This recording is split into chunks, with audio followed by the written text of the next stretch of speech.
dahulu ya. Doa dipimpin oleh saya. Berdoa mulai. Berdoa selesai. Oke, sebelum kita melangkah lebih lanjut apa kegiatan kita hari ini, sebaiknya kita kenalan terlebih dahulu ya. Kan kalau misalnya kita udah melakukan layanan atau kegiatan atau hari ini acara-acara hari ini kan harus dimulai dengan berdoa terlebih dahulu. Tapi kita udah berdoa tadi, sekarang perkenalan. Dari saya dulu ya. Saya Lydia Nurwani Wijayanti. Saya mahasiswa Universitas Muhammadiyah Metro, Prodi Bimbingan dan Konseling. Dipanggil Lydia. Ya, hai.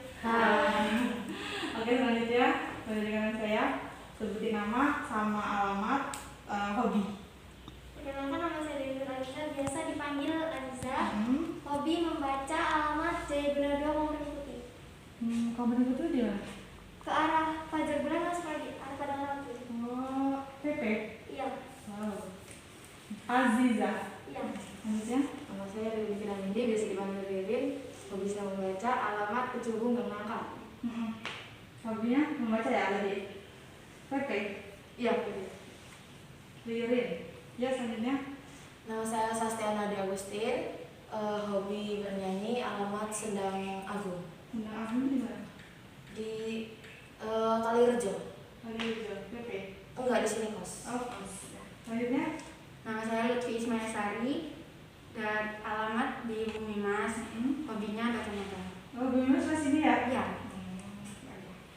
Ayo kelas? Enggak, beda jurusan. Beda jurusan. Oke, ini perkenalan Aziza, Ririn, Sasti, dan Lutfi. Oke, dari nama saya? Widya. Ya. Oke, jadi kalian tahu nggak sih hari ini kita mau ngapain? Kalian tahu nggak hari ini kita mau ngapain? Belum. Oke, jadi saya sekali ya. Hari ini kita ada kegiatan yaitu bimbingan kelompok. Jadi ada yang udah tahu belum bimbingan kelompok itu apa? Atau pernah dengar gitu bimbingan kelompok? Belum. Nah, sedikit penjelasan ya. Bimbingan kelompok itu adalah layanan atau bimbingan yang diberikan saya sebagai guru BK kepada anggota saya, yaitu sebagai klien saya. Dan di sini ada beberapa topik, yaitu ada 2 topik. Yang pertama ada topik tugas dan yang kedua ada topik bebas. Topik tugas itu di mana materi itu dari saya, dari pemimpin kelompok. Lalu topik bebas itu dari kalian. Jadi kalian tuh masing-masing anggota mempunyai materi-materi yang akan disampaikan tadi. Kalau topik bebas, yang lagi tren, yang lagi trending banget, yang harus dibahas gitu. Tapi karena kita ini pertemuan awal ya, jadi kita akan mendapatkan materi dari saya sebagai pemimpin kelompok. Paham ya? Nah, jadi di sini kalian harus terbuka untuk melakukan untuk menyampaikan pendapat-pendapat kalian. Jadi nanti ibu akan memberikan materi. Jika kalian belum jelas atau ingin menanyakan lebih lanjut, kalian bisa terbuka gitu atau menanyakan apa yang ingin kalian tanyakan, seperti itu ya. Oke, jadi di sini saya akan membahas atau memberikan materi kalian itu adalah empati. Ada yang tahu pengertian dari empati tersebut? Oke, silakan. Empati merupakan kemampuan membayangkan apa yang dirasakan oleh orang lain.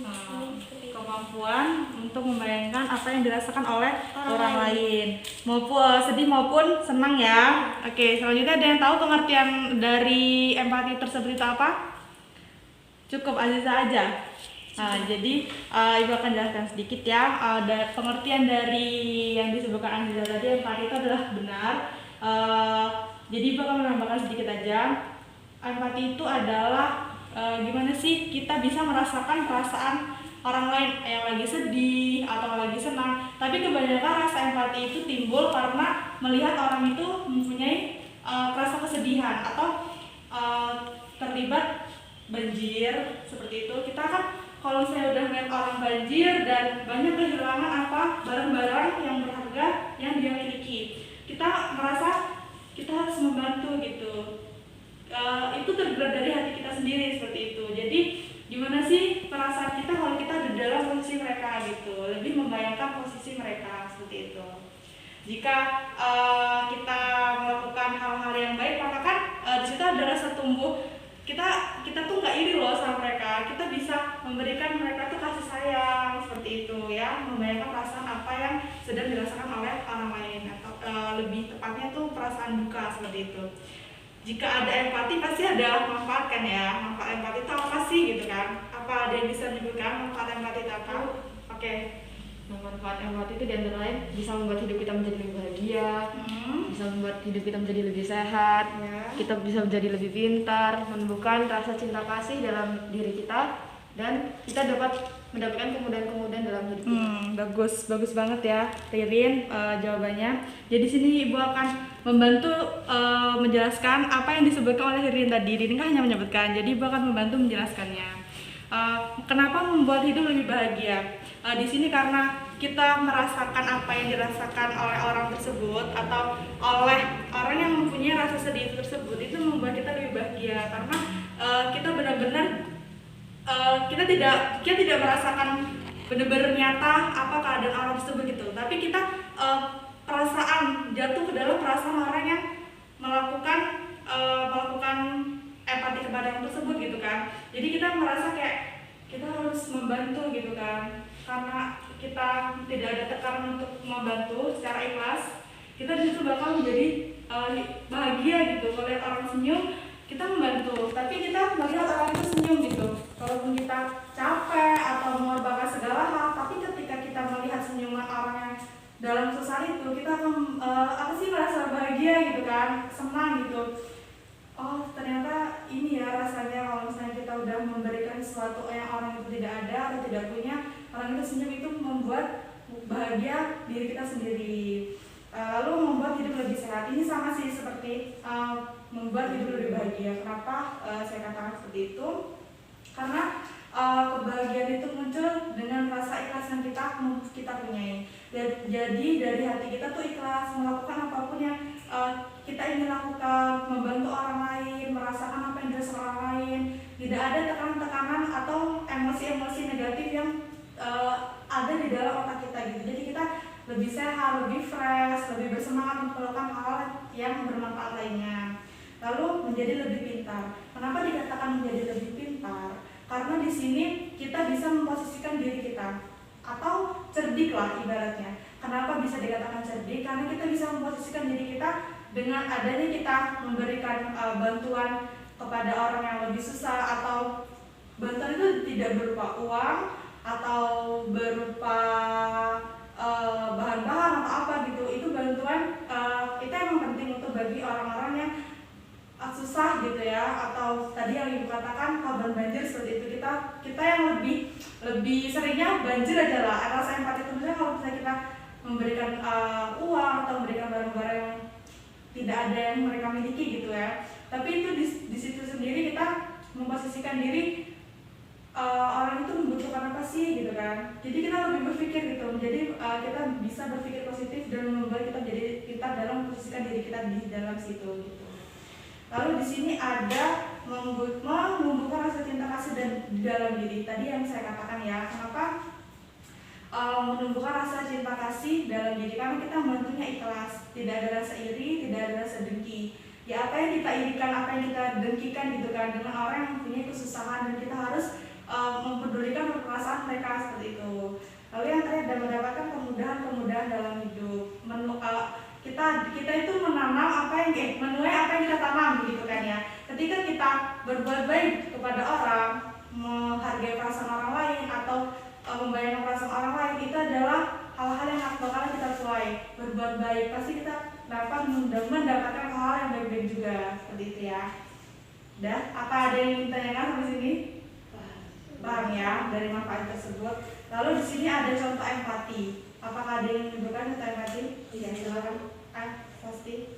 Contoh empati yang pertama adalah ketika teman kita merasa sedih, kita berusaha untuk menghibur.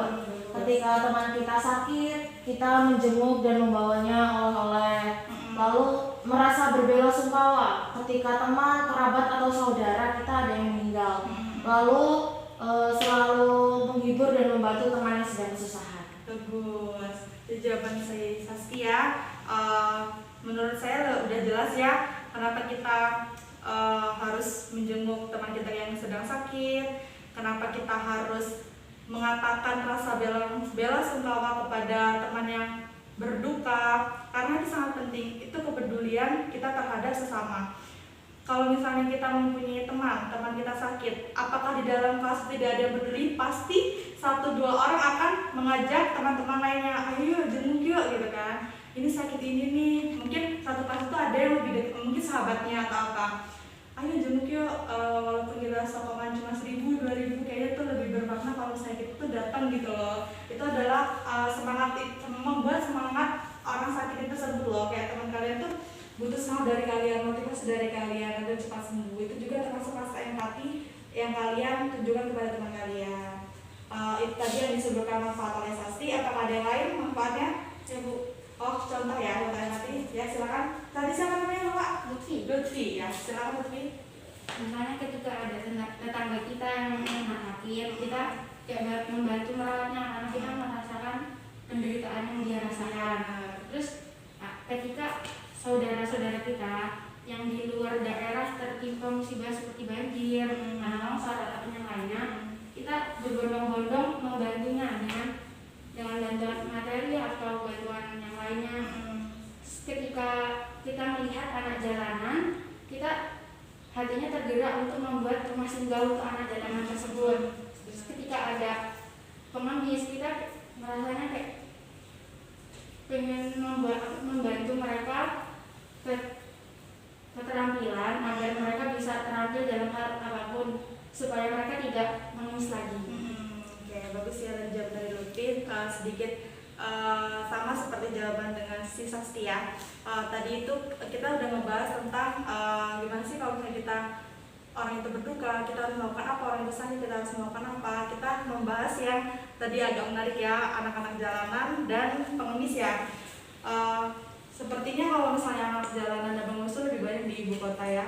Kalau di sini mungkin banyak pengemis, pengamen lah ya ibaratnya. Di sini banyak pengamen anak-anak kecil itu kalau misalnya malam atau di pecel-pecel lele gitu, itu banyak banget pengamen anak-anak kecil.